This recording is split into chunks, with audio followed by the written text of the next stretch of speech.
Yuk kita ngobrol santai.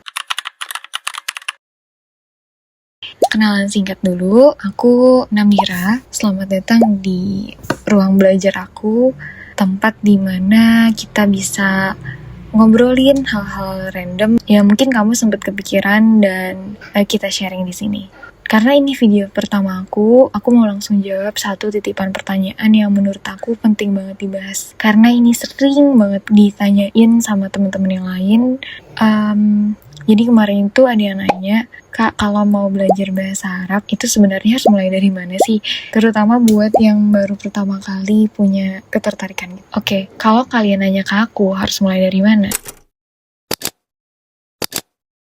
Poin pertama yang wajib banget kita selesain pas lagi awal-awal itu adalah memahami tujuan kalian belajar bahasa Arab. Kenapa? Karena bahasa Arab itu luas banget, jalan mulai untuk belajarnya pun juga akan beda-beda. Itu tergantung kemana arah yang mau kalian tuju. Pertama, kalau tujuan kamu itu buat ibadah atau keagamaan, misalnya pengen paham bacaan sholat atau tadabbur Al-Quran, nah maka langkah awalnya kalian bisa fokus ke pemahaman teks dulu, kayak memahami bacaan gitu, dari menghafal kosakata sholat, ayat-ayat pendek, atau sebenarnya menurut aku sih simpelnya nonton video-video dari ustadz-ustadz yang ada di YouTube tentang kayak makna sholat gitu apa, atau tadabbur lainnya.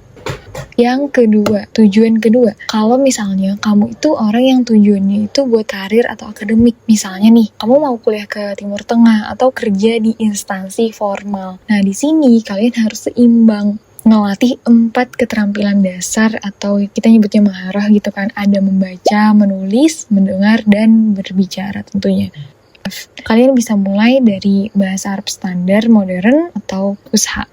Yang ketiga, ini kalau misalnya tujuan kamu cuma buat traveling atau sekedar ngobrol. Biar kalau misalnya jalan-jalan ke sana bisa nawar harga di pasar atau mau temenan sama orang Arab gitu. Dan kalau misalnya mau nanya jalan gak bingung. Nah, saran aku kamu skip aja belajar rumus tata bahasa yang bikin pusing. Langsung aja hafalin kalimat praktis, percakapan-percakapan gitu atau dialek harian yang disebut bahasa amiyah sesuai negara yang mau kalian tuju.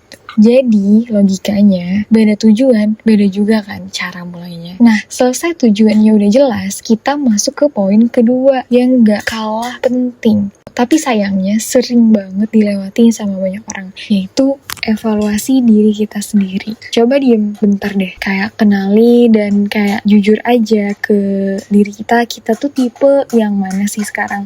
Oke, aku sebutin ya. Tipe pertama, kalau kamu itu benar-benar awam, yang kalau lihat huruf bahasa Arab, kamu langsung kayak pusing, atau kamu taunya cuma kata syukran, ahlan wa sahlan. Nah, kalau kalian ada di tipe ini, mulainya pelan-pelan aja. Dari pengenalan huruf dan kosakata dasar di sekitar kalian aja dulu. Jangan langsung maksain buat belajar kitab-kitab yang tebal. Tipe kedua, itu mereka yang udah pernah belajar tapi belum paham. Nah, mungkin dulu kamu pas sekolah di madrasah atau pas di pesantren, itu kayak udah pernah sebenarnya belajar nahwu shorof, tapi pas udah keluar kelas langsung puyeng dan ilmunya kayak lupa-lupa gitu. Nah, buat kalian yang tipe ini, masalahnya bukan kalian gak tahu, tapi kalian cuma butuh metode dan atau suasana belajar yang baru dan lebih asyik, yang ngalir gitu. Terus ada tipe ketiga.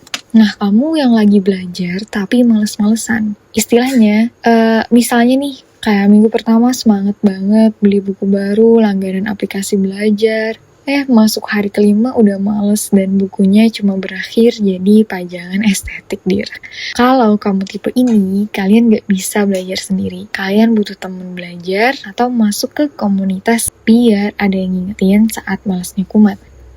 Penting banget buat tahu posisi kita di mana, biar kita bisa ngukur porsi belajar yang pas dan gak gampang minder di awal. Sekarang aku punya tips sederhana nih buat kalian yang mau atau baru mau mulai, biar proses belajarnya awet, terarah, dan gak cepet burnout. Kalau dari awal kita sudah jelas tujuannya, kadang jalannya ke sana tuh bisa terasa lebih cepat daripada kita yang belajarnya cuma ngawang-ngawang aja tanpa arah. Tips pertama, tolong banget jangan langsung buka kitab tata bahasa yang tebel. Rumus tata bahasa Arab itu kompleks banget. Kalau langsung dihajar di awal, minggu depan kayaknya kamu bakal nyerah atau kapok. Tips yang kedua adalah mulai dari kosakata yang paling dekat sama kalian. Hafalin benda-benda di sekitar dulu, kayak misalnya nih kalian lihat perhatiin yang ada di kamar tidur, atau barang bawaan kalian yang ada di dalam tas itu apa aja. Sampai kata kerja harian kayak makan, minum, atau tidur. Tips ketiga itu adalah fokus ke konsistensi bukan durasi. Mendingan kalian luangin waktu 10-15 menit setiap hari secara konsisten daripada kalian langsung belajar 3 jam tapi cuma seminggu sekali. Karena bahasa itu soal kebiasaan dan seberapa dia tuh akrab di telinga kita, bukan cuma hafalan semalam suntuk. Terakhir, manfaatin media sosial. Biar telinga kita ini akrab sama intonasi, bunyi, suara-suara bahasa Arab. Coba deh sesekali kayak kita tuh dengerin lagu Arab yang santai, nonton konten kreator dari Timur Tengah, atau sekedar nonton kartun anak-anak berbahasa Arab yang bahasanya lebih sederhana. Jadi, obrolan kita hari ini tuh bermuara ke sini ya.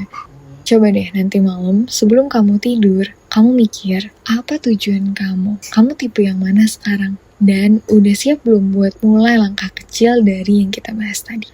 Biar aku gak ngerasa ngomong sendiri di sini, coba dong kalian ketik di kolom komentar. Di bawah, kalian tertarik belajar bahasa Arab karena apa? Dan tipe nomor berapa yang kalian banget? Aku pengen baca cerita-cerita kalian juga. Makasih banyak buat yang udah nemenin video pertama aku sampai habis. Dan jaga kesehatan kalian. Sampai jumpa di obrolan random berikutnya. Ilalia kok, mas. Selamat.